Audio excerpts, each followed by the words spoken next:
शिप्रा ने जिस भिखारी से मजबूरी में शादी करी और उसे अपने घर ले आई, वो तो निकला दुनिया का सबसे अमीर, सबसे हैंडसम, हीरो वाली पर्सनालिटी वाला शौर्य राठौर। अब कौन सी लड़की ये सब देखकर पिघलेगी नहीं? हाँ भाई, मुझे तो डायरेक्ट वो वाले सीन सुना दे।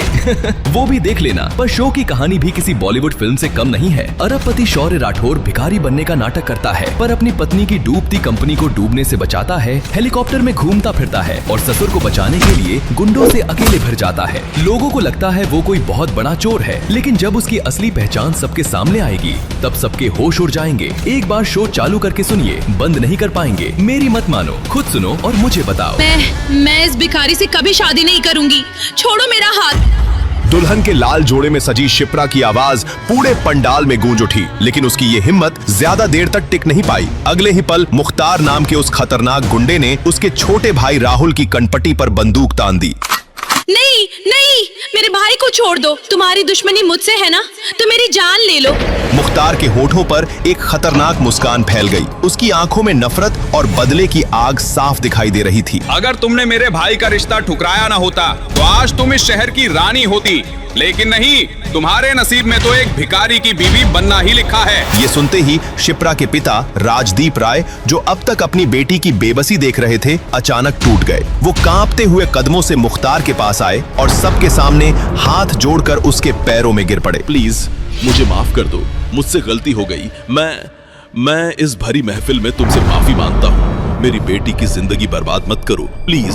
दरअसल कुछ महीनों पहले जब मुख्तार के भाई ने शिप्रा से शादी का प्रस्ताव रखा था, तो शिप्रा ने साफ मना कर दिया था। इस पर उसके भाई ने शिप्रा के साथ छेड़खानी कर ली और शिप्रा ने उसे जेल भिजवा दिया। इसी बात का बदला लेने के लिए कुछ देर पहले मुख्तार ने अपनी चाल चल दी थी। जब विहान अपनी बारात लेकर शिप्रा के घर की ओर बढ़ रहा था, तभी अचानक मुख्तार ने वो बारात रुकवा दी। ये शादी नहीं होगी।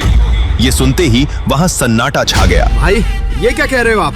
आज मेरे बेटे की शादी है। अगर शादी हुई तो दूल्हा जिंदा वापस नहीं जाएगा। भाई, हम अभी वापस चले जाते हैं। लेकिन मुख्तार का बदला अभी पूरा नहीं हुआ था। उसकी नजर मंदिर की सीढ़ियों पर बैठे एक भिखारी पर पड़ी। उसके कपड़े मैले और फटे हुए थे, सिर और दाढ़ी के बाल बढ़े हुए थे। कल्ला, उस भिखारी को यहाँ लेकर आओ, इसे घोड़ी पर बिठाओ। आज इसकी शादी होगी शिप्रा से। बारात के आगे हाथों में बंदूकें लिए गुंडे नाच रहे थे और वो भिखारी घोड़े पर बैठा उलझनों में था। उसे समझ नहीं आ रहा था कि आखिर हो क्या रहा है। बैंड बाजों और गोलियों की आवाज के साथ उस भिखारी की बारात शिप्रा के घर आ पहुंची। फिर जब शिप्रा ने इस शादी से इनकार किया, तो मुख्तार ने उसके भाई की कनपटी पर बंदूक तानते हुए कहा, अगर अपने भाई की सलामती चाहती हो तो तुम्हें इस भिखारी से शादी करनी पड़ेगी।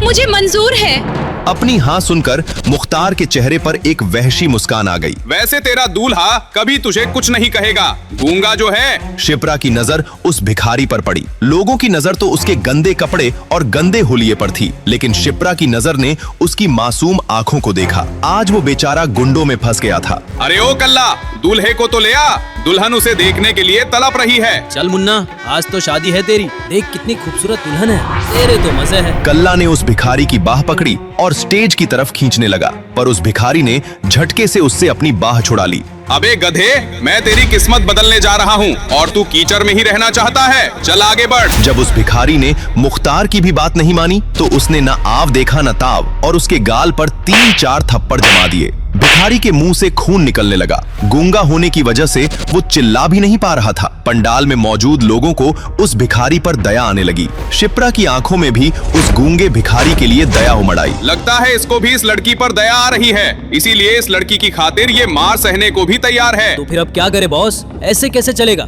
इतनी जल्दी तो कोई दूसरा भिखारी भी नहीं मिलेगा। सुन बे भिखारी, ये लड़का अपनी बहन के कारण तो बच गया, पर अगर तू अपनी जिद पर अड़ा रहा तो ये जरूर मारा जाएगा। मुख्तार की इस बात का तुरंत उस भिखारी पर असर हुआ। अब उसकी आंखों में बेचैनी नजर आने लगी। वो कभी राहुल की ओर देख रहा था तो कभी शिप्रा की ओर। अब शिप्रा भी उसकी बेबसी को भली भांति समझ रही थी। क्या हुआ? तुम्हें मेरी बात समझ नहीं आ रही, या तुम चाहते हो कि इस लड़के की बलि चढ़ जाए? इतना बोलकर मुख्तार ने अपने चाकू की धार फिर से राहुल के गले पर सटा दी। उसका इतना करना था कि भिखारी स्टेज की तरफ खुद बढ़ गया। अरे वो पंडित, शुरू हो जा। पंडित जी ने डरते डरते मंत्र पढ़े, फेरे हुए और उनकी शादी पूरी हो गई। शिप्रा ने अपनी शादी को लेकर न जाने क्या क्या सपने देखे थे, पर आज वो इतनी मजबूर थी कि उसे एक भिखारी से शादी करनी पड़ रही थी। शादी के लिए आए सभी इज्जतदार लोगों के बीच शिप्रा और उसके परिवार की इज्जत तार तार हो चुकी थी। बधाई हो बलवंत राय, आज तुम्हारी पोती ने तुम्हारा मान बढ़ा दिया। मुख्तार ने राहुल को छोड़ दिया और वहाँ से बाहर जाने को मुड़ा, पर फिर कुछ याद आते ही शिप्रा के पास गया। देखा मुझसे पंगे लेने का अंजाम, आज इस भिखारी की पत्नी बनी हुई हो। हैप्पी मैरिज लाइफ, जमकर सुहागरात मनाना। इसके बाद मुख्तार हंसता हुआ वहाँ से चला गया। जैसे ही मुख्तार अपनी गैंग के साथ यहाँ से निकला, शिप्रा अपनी जगह पर ही बेहोश होकर गिर पड़ी। क्या हुआ मेरी बच्ची को? अरे कोई देखो जरा। घबराने की जरूरत नहीं है, ज्यादा स्ट्रेस के कारण ये बेहोश हो गई है, थोड़ी देर में होश में आ जाएगी। उसकी बात सुनकर राहुल अपनी बहन को उठाकर अंदर चला गया। वहाँ मौजूद रिश्तेदार भी धीरे धीरे अपनी हंसी दबाते हुए वहाँ से निकलने लगे। मौका पाकर वो गूंगा भिखारी भी चुपचाप वहाँ से मंदिर की तरफ चला गया। होश में आते ही शिप्रा रोने लगी। तुम रो मत, हम जल्द ही उस भिखारी से तुम्हारा तलाक करवा देंगे। पर शिप्रा ने जैसे अपने मन में कुछ कठोर फैसला ले लिया था। उसने तुरंत अपने आंसू पोंछे। चाहे कुछ भी हो दादाजी, और चाहे वो कोई भी हो, अग्नि के फेरे लिए हैं उसने मेरे साथ। मेरी मांग में सिंदूर भरा है और आज से वही मेरा पति है। मैं इस शादी को पूरे सम्मान के साथ ये निभाऊंगी। सुनकर शिप्रा की चाची सरला बोली, ओहो, बढ़िया ही सती सावित्री बनने वाली। सुन ले, वो बदबूदार भिखमंगा हमारे घर में नहीं घुसेगा। तुझे इतना ही प्यार आ रहा है उस पर, तो तू भी उसके साथ मंदिर की सीढ़ियों पर बैठ जा कटोरा लेकर। दूसरी तरफ इन सब फैमिली ड्रामा से दूर वो भिखारी वापस मंदिर के पास चला आया और कटोरा लेकर वापस बैठ गया, वैसे ही चुपचाप। कोई नहीं कह सकता था अभी अभी उसके साथ इतनी बड़ी घटना हुई है। अगले ही दिन शिप्रा और उसका परिवार मंदिर में पूजा करने पहुंचा। उन लोगों को देखते ही वो भिखारी एक पेड़ की आड़ में छुप गया। शिप्रा की नजर बार बार उसे ढूंढ रही थी, मगर वो भिखारी उसकी नजरों में आना नहीं चाहता था। जैसे ही शिप्रा और उसका परिवार मंदिर की सीढ़ियां चढ़कर ऊपर पहुंचा, वहां 3-4 बड़ी गाड़ियां आकर रुकी और उनमें से 20-22 गुंडे उतरे और साथ में उतरा मुख्तार का भाई रजत। घेर लो मंदिर को, देखो कोई भाग न पाए। अभी कोई कुछ समझता तब तक सारे गुंडों ने मंदिर को घेर लिया और रजत 2 गुंडों के साथ सीढ़ियां चढ़ता हुआ मंदिर के अंदर चला गया।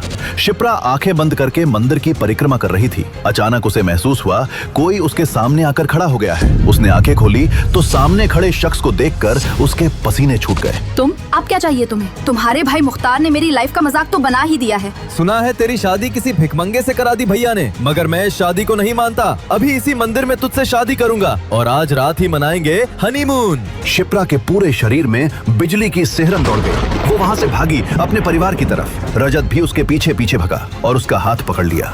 मंदिर में मुख्तार के भाई को देखकर सबकी घिघी बांध गई थी। किसी की हिम्मत नहीं थी कि वो आगे आकर उसे रोके। शिप्रा पूरी ताकत लगाकर भी अपना हाथ उसकी पकड़ से नहीं छुड़ा पा रही थी। तेरा हाथ उस दिन मेरे गाल पर पड़ा था ना, ऊपर वाले की कसम, इस मक्खन जैसे मुलायम हाथ को पकड़ने की कसम खा ली थी मैंने मेरी। मगर अभी वो अपनी बात पूरी कर पाता, तभी उसकी दर्द से चीखने की आवाज से पूरा मंदिर गूंज उठा।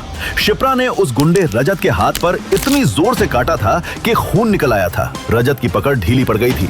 होते ही शिप्रा ने उसे धक्का दिया और वहां से सीढ़ियों की तरफ भागी। रजत का गुस्सा अब 7वें आसमान पर था। मुझे काटती है हरामजादी, बहुत हुआ प्यार व्यार से बात, अब देख मैं क्या करता हूँ। ऐसा बोलकर रजत शिप्रा के पीछे हॉकी स्टिक लेकर दौड़ा। शिप्रा बेसुध होकर भाग रही थी और इसी तेजी में सीढ़ियों के पास ही उसका पैर दुपट्टे में फंसा और वो वहीं लड़खड़ा कर गिर पड़ी। रजत उसके पास पहुंचा और गुस्से में चीखा, मुझे धक्का देती है, अब देख मैं तेरा सर कैसे खोलता हूँ। ऐसा बोलकर उस गुंडे रजत ने हॉकी स्टिक उठाया। शिप्रा ने डर के मारे अपनी आंखें बंद कर ली। वो समझ गई थी अब बचने का कोई रास्ता नहीं था। मगर 2 सेकंड बीते, 3 सेकंड बीते, उस पर हॉकी का वार नहीं हुआ। वो समझ नहीं पाई ये हुआ क्या। उसने अपनी आंखें खोली तो वहां का नजारा देखकर चौंक पड़ी। वही भिखारी, उसका पति रजत और उसके बीच था, शिप्रा के ठीक ऊपर, और रजत उसे बिना देखे दे दनादन मारे जा रहा था। उसके सर से खून बहा जा रहा था। अचानक रजत का भी ध्यान इस बात पर गया। उसने उस भिखारी को देखा तो हॉकी मारना बंद करके कहा, अच्छा पति परमेश्वर जी, ये अच्छा है, अब ये विधवा होगी और फिर मैं इसके साथ सुहागरात मनाऊंगा। विधवा विवाह तो अच्छी बात है ना, समाज सेवा कर रहा हूँ मैं। मगर खून से लथपथ उस भिखारी ने तभी अचानक एक छलांग लगाई और रजत को ऐसा धक्का धक्का दिया कि वो सीढ़ियों से गिरता हुआ नीचे गिर पड़ा। उसके शरीर से जगह जगह से खून बहने लगा। मगर तभी वहां पुलिस की गाड़ी आ गई। शिप्रा और उसके परिवार ने पुलिस को देखा तो उनकी जान में जान आई। वो दौड़ते हुए पुलिस के पास पहुंचे और जैसे ही इंस्पेक्टर से कुछ कहने ही वाले थे कि इंस्पेक्टर ने कहा, पकड़ के थाने ले चलो उस भिखारी को। मैडम आप घर जाइए, ये पुलिस का मामला है। मुख्तार भाई के भाई पर हमला किया है इस भिखमंगे ने, इसकी सजा इसे बराबर मिलेगी। मगर इंस्पेक्टर साहब, उसने तो मुझे बचाया है। अभी शिप्रा कुछ कहती तभी उसकी चाची सरला ने उसे बीच में टोकते हुए कहा, एक काम कर, तू भी इसके साथ थाने चली जा। जेल में तोता मैना का खेल खेलती रहना। ऐसा बोलकर सरला शिप्रा का हाथ पकड़कर जबरदस्ती वहां से ले गई। पुलिस वाले ने उस भिखारी को पकड़ लिया। वो भी चुपचाप उनके साथ थाने चला गया। थाने पहुंचकर इंस्पेक्टर ने उस भिखारी को उल्टा लटका दिया और बेल्ट से मारने लगा। साले, मुख्तार भाई से पंगा लेता है, तेरी चमड़ी उधेड़ दूंगा। मगर भिखारी अब भी चुपचाप मार खा रहा था। उसकी पीठ से खून बह रहा था, लेकिन उसने एक आह तक नहीं भरी। इंस्पेक्टर ने जैसे ही फिर से बेल्ट उठाई, थाने का दरवाजा धड़ाम से खुला। अगर अपनी नौकरी प्यारी है तो रुक जाओ इंस्पेक्टर। तुम जानते हो तुम किसे पकड़ लाए हो? हम सबकी वर्दी उतरवाओगे तुम। चलिए आपको हॉस्पिटल ले चलते हैं, बहुत चोट लगी है आपको। जय हिंद सर।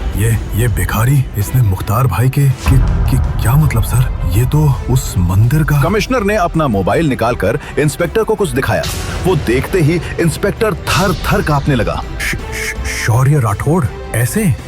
माफ कर दीजिए, आप जो कहेंगे मैं मानूंगा। आपने बताया क्यों नहीं? उस मुख्तार की बातों में आ गया मैं। उसने तुरंत उस भिखारी को खोला और अपने जूते से खुद को मारने लगा। मैं ठीक हूँ और हाँ, किसी को पता नहीं चलना चाहिए मैं कौन हूँ। जी। भिखारी शौर्य वहां से निकला और वापस मंदिर के सामने जा अपने सर पर चोट वाली जगह थोड़ी मिट्टी रगड़ी और कटोरा लेकर बैठ गया, बिल्कुल चुप। उधर शिप्रा ने अपने घर की बालकनी से उसे देखा तो चौंक पड़ी। वो निकलकर उसके पास गई और कहा, आपको बहुत चोट आ गई मेरे कारण, मुझे माफ कर दीजिए, आप घर चलिए मेरे साथ। शौर्य ने कुछ नहीं कहा और चुपचाप उसके साथ उठकर चल दिया। जैसे ही वो लोग घर के दरवाजे पर पहुंचे, चाची सरला ने रास्ता रोक लिया। इस बदबूदार भिखारी को अंदर लाई तो तेरा सर होगा और मेरी जूती। इन सब का कारण तू है शिप्रा। किसने कहा था उस मुख्तार के भाई को झापड़ मारने को? चाची, जान बचाई है उसने मेरी। शोर शराबा सुनकर पूरा परिवार दौड़ा दौड़ा गेट पर आया। वहाँ का नजारा देखकर दादाजी दंग रह गए थे। सरला चाची बोले जा रही थी। अभी सरला आगे कुछ कहती कि दादाजी गरजे, सरला बस बहुत हुआ। उसकी जगह तेरी बेटी होती तो क्या तू उसका ब्याह उस गुंडे से कर देती? शिप्रा ने जो किया वो सही किया। अगर तुम्हें कोई दिक्कत है तो तुम घर छोड़कर जा सकती हो। इसे मॉल ले जाओ और इसके लिए कुछ अच्छे साफ कपड़े खरीदवा दो। सब ये सुनकर सन्न रह गए। सरला चाची चुपचाप अंदर चली गईं। दादाजी ने शिप्रा से उस भिखारी की चोट पर दावा लगाने को कहा और अपने पोते राहुल से कहा, जी दादाजी। थोड़ी ही देर बाद राहुल उस भिखारी शौर्य को बाइक पर बैठाकर मॉल ले गया। पहले तो वहाँ मॉल के गेट पर ही गार्ड ने भिखारी को देखते ही उसे रोक दिया, मगर फिर ये जानकर कि राहुल किस परिवार से है, उसे उस भिखारी के साथ अंदर जाने दिया। अंदर पहुंचकर राहुल ने उसे कुछ कपड़े दिलवाए और चेंजिंग रूम की तरफ ले गया। ये देखो, इसके अंदर जाकर तुम ये कपड़े पहनकर देख। और बात करते करते दरवाजा खोलकर देखते हुए अचानक राहुल की बोलती बंद हो गई। उसने जैसे ही एक दरवाजा खोला, अंदर से किसी लड़की के चीखने की आवाज आई, बचाओ। राहुल ने झट से सॉरी बोलकर दरवाजा बंद किया। वो लड़की दरवाजा बिना लॉक किए ही चेंज कर रही थी। उसने पीछे पलटकर देखा, भिखारी शौर्य किसी चेंजिंग रूम में घुस चुका था। राहुल वहां से बाहर आया। तभी एक हट्टे कट्टे पहलवान टाइप लड़के ने उसका रास्ता रोकते हुए कहा, क्यों बे, मेरी गर्लफ्रेंड का एमएस बनाता है? चुप, बिल्कुल चुप। कान पकड़ के मेरी गर्लफ्रेंड के सामने मुर्गा बन और कुकड़ू कू सॉरी बोल। क्या? वो दरवाजा अंदर से लॉक नहीं था। मैं सॉरी नहीं बोलूंगा, मेरी गलती नहीं है। तो ये ले। ऐसा बोलकर उस लड़के ने राहुल को मारने के लिए हाथ उठाया ही था कि किसी ने उसका हाथ पकड़ लिया। उसने पीछे पलटकर देखा तो चौंक पड़ा। है भिखारी मॉल में? तू अंदर कैसे आया बे? और रुक, तूने मेरा हाथ कैसे पकड़ा बे, सड़े हुए अंडे? ये तूने क्या किया हरामजादे? सलीम डॉन के भाई को मारता है, अब देख मैं क्या करता हूँ। ऐसा बोलकर वो शौर्य पर झपटा, मगर शौर्य ने उसकी कलाई को कुछ ऐसे घुमाया कि वो वहीं दर्द के मारे बैठ गया। कट की आवाज के साथ उसकी कलाई जाम हो गई थी। उसने फोन निकाला और शहर के नामी गुंडे सलीम भाई को कॉल किया। सलीम का नाम सुनते ही उस मॉल में अफरा तफरी मच गई। सब वहां से भागने लगे, मगर शौर्य वैसे ही वहीं खड़ा रहा। सलीम भाई, एक भिखमंगे ने मुझ पर हाथ उठाया, उसको ऊपर उठाने का है। शौर्य चुपचाप वहां खड़ा रहा। राहुल की तो टांगें कांप रही थीं। वो पसीने में नहा गया था। थोड़ी ही देर बाद वहां गुंडों से भरी गाड़ी आई और उसमें से उतरा खूंखार डॉन सलीम। आते ही उसने एक फायर किया और उसके गुंडों ने वहां घुसते ही शौर्य पर हमला कर दिया। मगर फिर वहां का सीन देखकर उन सब की आंखें बाहर निकल आईं। 10 सेकंड में 10 गुंडे वहां जमीन पर पड़े धूल चाट रहे थे। सलीम भाई को अपनी आंखों पर भरोसा नहीं हुआ। वो उस भिखारी शौर्य के पास गया और कहा, तेरी हिम्मत कैसे हुई बे मेरे आदमियों पर हाथ उठाने की? नहीं नहीं नहीं, मैं तुझे मारकर अपने हाथ गंदे नहीं करूंगा। मैं तो इस लड़के को 6 इंच छोटा करूंगा। ऐसा बोलकर उसने वहीं खड़े राहुल को पकड़ लिया और उसकी गर्दन पर चाकू रख दिया। मगर तभी जो हुआ वो देखकर राहुल को अपनी आंखों पर भरोसा नहीं हुआ। अब तक जिस भिखारी जीजा को वो गूंगा समझता था वो बोला, सलीम, मुझे तुमसे कुछ बात करनी है। मुझसे तू बात करेगा? तुझ जैसे भिखमंगे पर मैं थूकूं भी नहीं। नहीं सुनेगा तो तेरा ही नुकसान होगा। सलीम ने कुछ सोचा और कहा, अच्छा ठीक है, बोल। ऐसे नहीं, तेरे कान में। अबे ओए, खेल चल रहा है क्या इधर? ये लड़का तो गया, उसके बाद कुछ हुआ तो उसका जिम्मेदार मैं नहीं होऊंगा। सलीम सोच में पड़ गया, फिर बोला, ठीक है, अब बोल कान में। भिखारी शौर्य उसके पास गया और उसके कान में कुछ कहा। वो बात सुनते ही सलीम के हाथ पैर सुन्न हो गए। राहुल उसके हाथ से छूट गया। वो अपने भाई की तरफ मुड़ा और कहा, जावेद भाई, अपनी गर्लफ्रेंड को बोल इनके सामने मुर्गी बनकर कुकड़ू को सॉरी बोले। ऐसा बोलकर वो डर के मारे वहीं बेहोश हो गया। सब ये नजारा देखकर हैरान थे। वो हत्ता कट्टा लड़का जावेद, जो अब तक अपने डॉन भाई के नाम पर उछल रहा था, पसीने पसीने हो गया था। शौर्य ने राहुल का हाथ पकड़ा और वहां से निकल गया। बीच रास्ते में राहुल ने उससे पूछा, वो इतना बड़ा डॉन सलीम, क्या कहा तुमने उसके कान में कि वो घबरा गया? शौर्य उसका सवाल सुनकर भी चुप रहा और सामने की तरफ देखता रहा। राहुल ने फिर कहा, देखो अब ये सब नाटक करके कोई फायदा नहीं, मुझे पता है तुम बोल सकते हो। शौर्य ने राहुल के सवाल का जवाब दिए बिना कहा, घर में किसी को भी इस घटना के बारे में मत बताना। क्या मतलब? मैं तुमसे कुछ पूछ रहा हूँ, तुमने ये सब कैसे किया? क्या कहा तुमने उस डॉन को कि वो रोने लगा? वो सब छोड़ो, तुम्हें पता है ना सलीम भी मुख्तार का ही आदमी है। अगर तुमने घर में इस घटना के बारे में बताया तो लोग समझेंगे मुख्तार के लोग तुम्हारे परिवार के पीछे पड़े हैं और फिर तुम्हारा कहीं भी निकलना बंद भी करवा सकते हैं। नहीं, मुझे अपनी आजादी प्यारी है, मैं किसी से कुछ नहीं कहूँगा। जब वो लोग घर पहुंचे तो सबने उसे उन्हीं भिखारी वाले कपड़ों में देखा तो चौंक पड़े। दादाजी राहुल को डांटने लगे। तभी शौर्य बोला, उसकी कोई गलती नहीं है, वहाँ मॉल में मुझे घुसने ही नहीं दिया। वैसे भी मैं अच्छे कपड़े पहनूंगा तो कोई मुझे भीख नहीं देगा। भिखारी जमाई शौर्य को बोलता देखकर राहुल को छोड़कर बाकी सारे लोग हैरान रह गए। शिप्रा ने चौंक कर पूछा, तुम बोल सकते हो? तो तुम शादी के दिन गूंगे क्यों बने हुए थे? वो मुख्तार के सामने आप जैसे बड़े लोग कुछ नहीं पा रहे थे, तो मैं तो एक भिखारी हूँ। अचानक मेरे साथ जो हुआ उससे मेरा दिमाग सुन पड़ गया था। उसकी ये बात सबको सही लगी। आखिर एक भिखारी मुख्तार जैसे डॉन के सामने क्या बोल सकता था? तभी दादाजी बोले, ठीक है, सारा शहर जान चुका है शिप्रा की शादी तुम जैसे भिखारी से हुई है। हम तुम्हें मंदिर में भीख मांगने के लिए नहीं छोड़ सकते। तुम यही रहोगे, हमारे नौकरों के कुछ पुराने कपड़े होंगे, तुम वही पहन लो। ये सब सुनकर शिप्रा की माँ और चाची ने बुरा सा मुंह बना लिया। मगर पिताजी, ये भिखारी हमारे घर में। जब तक शिप्रा तलाक के लिए मान नहीं जाती, हमें ये करना ही होगा। ये नौकरों के साथ रहेगा, बाहर किसी को कुछ पता नहीं चलना चाहिए। दादाजी की बात सबको माननी ही पड़ी। वो भिखारी हस्बैंड शौर्य वही शिप्रा के घर के नौकरों के कमरे में रहने चला गया। अगली ही सुबह शिप्रा अपने फोन पर पैनिक होकर किसी से बात करते हुए निकली। नहीं अनिश, तुम ऐसा नहीं कर सकते। तुम्हारे मॉल में सबसे ज्यादा बिक्री मेरे ही ब्रांड के कपड़ों का है। तुम मेरे ब्रांड को वहाँ से हटा कैसे सकते हो? उधर से अनिश नाम के उस बिजनेसमैन ने कुछ ऐसा कहा जिसे सुनकर शिप्रा और तमतमा गई और कहा, ठीक है, मैं वहीं आकर तुमसे बात करती हूँ। ऐसा बोलकर शिप्रा गुस्से में घर से A to Z मॉल के लिए निकल गई। A to Z mall Rajasthan का सबसे बड़ा मॉल था और शिप्रा की क्लोथ कलेक्शन की सेल का सबसे बड़ा हिस्सा वहीं से आता था। वहाँ के मालिक अनिश ने अचानक शिप्रा के ब्रांड को अपने मॉल में बैन कर दिया था और उसके ब्रांड के सारे कपड़े वहाँ से हटा दिए। शिप्रा जब गुस्से में वहाँ पहुँची तो अनिश अपने कैबिन में चिल कर रहा था। अंदर घुसते ही शिप्रा उस पर चीखने लगी, मगर अनिश को इन सब से कोई फर्क नहीं पड़ा। उसने एक कुटिल मुस्कान देते हुए कहा, एक लड़की जिसका हस्बैंड रास्ते का भिखारी हो, उसका ब्रांड हमारे मॉल में होने से बहुत ही बदनामी हो रही थी। वो ब्रांड हमारे स्टैंडर्ड को गिरा रहा था। ये सुनकर शिप्रा जितना चौंकी उतना ही और गुस्से में भी आ गई।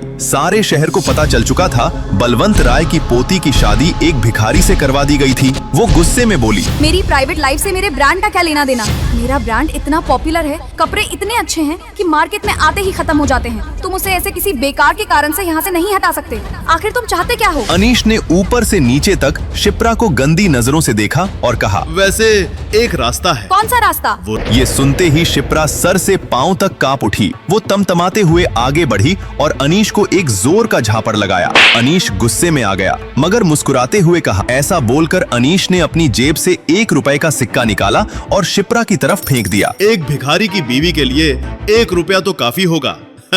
शिप्रा गुस्से और शर्म के मारे वहां से निकल गई। वो घर पहुंची तो देखा उसकी माँ उस भिखारी दामाद से पोंछा लगवा रही थी। उस भिखारी को अपने सामने देखकर उसका गुस्सा और बढ़ गया। शिप्रा की माँ ने जब उसे इतने गुस्से में देखा तो पूछा, क्या हुआ शिप्रा बेटा, क्या कहा उस अनीश ने? शिप्रा ने अपनी माँ को सारी बात बताई। ये सुनकर उसकी माँ ने गुस्से में उस भिखारी दामाद को लात मारते हुए कहा, सब इस भिखमंगे की वजह से हुआ है, भाग यहाँ से, राहु केतु की औलाद। शिप्रा का भिखारी पति वहाँ से उठकर चुपचाप चला गया। अपने कमरे में जाकर उसने राय मेंशन के बूढ़े नौकर से उसका फोन मांगा और कहीं कॉल किया। थोड़ी ही देर बाद शिप्रा का फोन बजा। उसने देखा ये अनीश का फोन है। अनीश का फोन? इसकी मैं अभी बंद बजती हूँ। हेलो? मगर उधर से अनीश जो बोला वो सुनकर शिप्रा को अपने कानों पर विश्वास नहीं हुआ। अनीश रो रहा था और बोल रहा था, शिप्रा मुझे माफ कर दो, मैं बर्बाद हो गया, सड़क पर आ गया मैं। क्या किया तुमने मेरे साथ? शिप्रा कुछ समझ नहीं पा रही थी। अनीश ये सब क्या बोल रहा है? अभी वो कुछ बोलती उसके पहले ही शिप्रा को फोन पर अनीश की पिटाई की आवाज सुनाई दी और फिर फोन कट गया। उसने जल्दी से टीवी ऑन करके न्यूज लगाया। उसमें ब्रेकिंग न्यूज देखकर वो चौंक पड़ी। Breaking news! आज अचानक राजस्थान के सबसे बड़े मॉल A to Z के शेयर्स 0 रुपए पर आ गए और अगले 2 सेकंड में ही ऑल्को बिग बुल मॉल्स लिमिटेड ने उसे सिर्फ 1 रुपए में खरीद लिया। अरबपति बिजनेसमैन अनीश 2 सेकंड में बना भिखारी। बिग बुल दुनिया की सबसे बड़ी फैशन डिजाइनिंग और मॉल की कंपनीज में से एक थी। इंग्लैंड, जर्मनी, स्विट्जरलैंड, पेरिस जैसे बड़े बड़े देशों में वो पॉपुलर ब्रांड था। शिप्रा ये न्यूज सुनकर समझ गई कि ये पूरा कांड बिग बुल द्वारा जानबूझकर करवाया गया है। मगर बिग बुल ने ऐसा क्यों किया? आखिर अनीश शिप्रा से फोन करके माफी क्यों मांग रहा था? वो समझ नहीं पा रही थी इन सब के पीछे कौन था। अभी वो इन सब सोच में पड़ी थी कि तभी उसका फोन फिर बजा। कोई अननोन नंबर था। उसने फोन उठाया। हेलो? उधर से कॉल करने वाले की बात सुनकर शिप्रा बेहोश होते होते बची। शिप्रा मैम, बिग बुल्स आपके क्लॉथ ब्रांड में 100 करोड़ रुपए लगाना चाहती है। साथ ही बिग बुल के दुनिया भर के आउटलेट में आपके ब्रांड के कपड़े लगाए जाएंगे। आप बिग बुल के ऑफिस आकर कॉन्ट्रैक्ट साइन कर लीजिए। शिप्रा ये सुनकर खुशी से पागल हो गई, मगर अब वो और ज्यादा कंफ्यूज हो रही थी। ये तो पक्का कोई करवा रहा है, मगर कौन और क्यों? और अनीश के कैबिन में जो हुआ वो तो मैंने सिर्फ मॉम को बताया, तो ये सब किससे और कैसे पता चला? तभी शिप्रा कुछ सोचकर चौंक पड़ी। वो भिखारी? जब मैं मॉम को सारी बात बता रही थी तब तो उस वक्त वहाँ सिर्फ वही था। ओह, मैं भी क्या सोच रही हूँ, वो भिखारी है, वो ये सब नहीं कर सकता। मगर कौन? घर में जब सबने ये न्यूज सुनी तो सबकी खुशी का ठिकाना नहीं रहा। पिछले कुछ दिनों में ये पहली खुशी की बात घर में आई थी, और वो भी ऐसी खुशी जो किसी ने सपने में भी नहीं सोचा था। दादाजी ने ऐलान किया, शिप्रा के इस अचीवमेंट के लिए आज शाम में हमारी तरफ से पार्टी। सभी पार्टी की तैयारी में लग गए। दादाजी अपने कमरे में पहुंचे ही थे कि तभी दादाजी के फोन की घंटी बजी। उस पर लिखा नाम देखकर उनका चेहरा पीला पड़ गया। मुख्तार ने फिर फोन किया था। उन्होंने डरते डरते फोन उठाया तो दूसरी तरफ से मुख्तार बोला, बलवंत राय, कैसा लग रहा है एक भिखारी को दामाद बनाकर? तुम क्या चाहते हो? एक तो तुमने शिप्रा की शादी जबरदस्ती उस भिखारी से करवा दी, उसके बाद भी तुम्हारे उस गुंडे भाई ने फिर से मेरी पोती को छेड़ा। हमने दर्द दिया है, हम ही दवा देंगे। अपनी पोती को बोलो मेरे भाई पर से केस वापस ले ले, फिर कोई तुम्हारी फैमिली को कभी परेशान नहीं करेगा। एक काम कर, आधे घंटे में मुझे होटल राजकमल में मिलो, मैं बताता हूँ क्या करना है। ये सब बातें सुनकर राय फैमिली में अफरा तफरी मच गई। पता नहीं मुख्तार नाम का वो गुंडा अब क्या करने वाला था। दादाजी होटल राजकमल जाने की तैयारी करने लगे। शिप्रा ने कहा, दादाजी मैं भी चलती हूँ आपके साथ। नहीं, पता नहीं वो क्या कर बैठे। सिर्फ मैं और तुम्हारे पापा जाएंगे वहाँ। अगर हमें 2 घंटे से ज्यादा लगा तो तुम पुलिस को फोन कर देना। ठीक है दादाजी। दादाजी और शिप्रा के पापा तैयार होकर बाहर निकले तो पता चला ड्राइवर छुट्टी पर है। शौर्य भी अब तक नहाकर नौकरों के कपड़े पहनकर वहाँ आ चुका था। दादाजी ने शौर्य से पूछा, तुम्हें ड्राइविंग आती है? हाँ, चलिए मैं ही आपको ले चलता हूँ। भिखारियों जैसी दाढ़ी में नौकरों के कपड़े जो कि शौर्य को ठीक भी नहीं आ रहे थे पहनकर वो दादाजी का ड्राइवर बनकर गाड़ी को होटल राजकमल ले गया। दादाजी और शिप्रा के पापा जल्दी से अंदर चले गए और शौर्य वहीं पार्किंग में बैठा रहा। राजकमल होटल राजस्थान के सबसे बड़े होटल्स में था। वहां आने वाले लोगों के ड्राइवर भी महंगे कपड़े पहनते थे। वहां बलवंत राय के ड्राइवर को ऐसी हालत में देखकर सब उन पर हंस रहे थे। उधर जब शिप्रा के दादाजी बलवंत राय और शिप्रा के पापा अंदर पहुंचे तो मुख्तार ने उनसे कहा, मैंने गुस्से में आकर उस भिखारी से आपकी पोती की शादी करवा दी। इस बात से मेरा भाई नाराज है। अगर उससे आपकी पोती की दोबारा शादी करवा दी जाए तो वो शांत बैठ सकता है। क्या? मगर शिप्रा उस भिखारी को तलाक देने को तैयार नहीं है। तो फिर मेरा भाई आपकी फैमिली के साथ क्या करेगा उस पर मेरा कोई जोर नहीं। क्या? तो बोलो क्या करना होगा। मेरी पोती और तुम्हारे गुंडे भाई के चलते हमारे पूरे परिवार की जान पर बनाई है। अगर वो भिखारी ही इस दुनिया में ना रहे तो? हाँ ये सही है, मैं उसे अभी बुलाता हूँ। तुरंत मुख्तार का एक आदमी शौर्य को बुलाने चला गया। जब वो आदमी शौर्य को लेकर होटल के गेट पर पहुंचा तो गार्ड ने उसे रोकते हुए कहा, ए रुक, इस भिखारी को अंदर कहाँ लेकर जा रहा है? सड़क का ढाबा समझ लिया है क्या? अबे हट, ज्यादा बड़बड़ की तो 1 सेकंड के अंदर तेरी लाश यहाँ मिलेगी। शोर शराबा सुनकर 4 मुष्टंडे हट्टे कट्टे गार्ड वहां पहुंच गए और उस गुंडे को पकड़ लिया। तभी भिखारी शौर्य बोला, मुख्तार डॉन ने बुलाया है मुझे अंदर। मुख्तार का नाम सुनकर उन सब ने अपना हाथ नीचे कर दिया। वो डर के मारे कांपने लगे और एक तरफ हट गए। गुंडा शौर्य को लेकर अंदर गया। पूरा होटल एक भिखारी को वहां देखकर हैरान था। मुख्तार का आदमी शौर्य को लेकर उस कमरे में पहुंचा। वहां बलवंत राय और शिप्रा के पापा पहले से तैयार बैठे थे। जैसे ही भिखारी शौर्य अंदर घुसा, बलवंत राय और शिप्रा के पापा तेजी से उठे और हड़बड़ाकर कहा, अब ये भिखारी तुम्हारे हवाले, जो करना है इसके साथ करो। ऐसा बोलकर वो दोनों बाहर से दरवाजा बंद करके वहां से भाग गए। अंदर अब बस मुख्तार और शौर्य थे। मुख्तार ने अपनी बंदूक निकालकर शौर्य के सर पर रख दिया। भिखारी होकर अमीरों के पैसे पर ऐश करना चाहता है? चल तुझे भिखारी की लाइफ से आजादी दिलवाता हूँ, बस एक गोली और तेरे ऐश ही ऐश। और तभी शौर्य बोला। ये देखकर मुख्तार के होश उड़ गए। उसने भी सोचा था ये गूंगा है। शौर्य बोला, साहब मेरी एक अंतिम इच्छा है, वो पूरी कर दो। मुझे बस एक फोन करने दो। अच्छा, तेरे पास भी फोन करने के लिए रिश्तेदार हैं? सही है भाई, चल कर ले अपनी अंतिम इच्छा पूरी। ऐसा बोलकर मुख्तार ने अपना फोन भिखारी शौर्य को दे दिया। शौर्य ने फोन लिया और एक नंबर डायल किया और बस एक मिस कॉल देकर फोन कट कर दिया। मुख्तार ये देखकर हंसने लगा। अबे ये तुझ जैसे भिखमंगे का फोन नहीं है कि मिस कॉल दे। मुख्तार डॉन का फोन है, मुख्तार डॉन का। कर ले बात, तेरे पास बस 1 मिनट है। अभी मुख्तार डॉन अपनी बात भी पूरी नहीं कर पाया था कि तभी वहां आसमान में हेलीकॉप्टर्स की आवाज गूंजने लगी। होटल के सामने धुल का गुबार छा गया। मुख्तार चौंक पड़ा। हेलीकॉप्टर्स, ये किसने बुलाया? ए भिखारी, किसे मिस कॉल दिया था तूने? कौन है तू?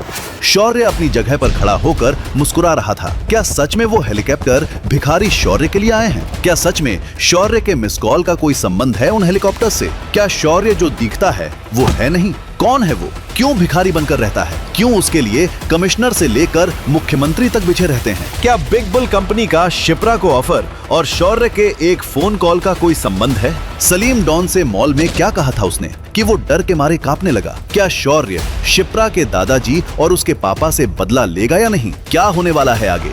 नीचे दिए गए इंस्टॉल बटन पर क्लिक करके डाउनलोड कीजिए पॉकेट FM और फ्री में सुनिए एक रहस्यमयी भिखारी की कहानी, बेगर हस्बैंड। ये कहानी सिर्फ पहले 100 लोगों के लिए ही फ्री है।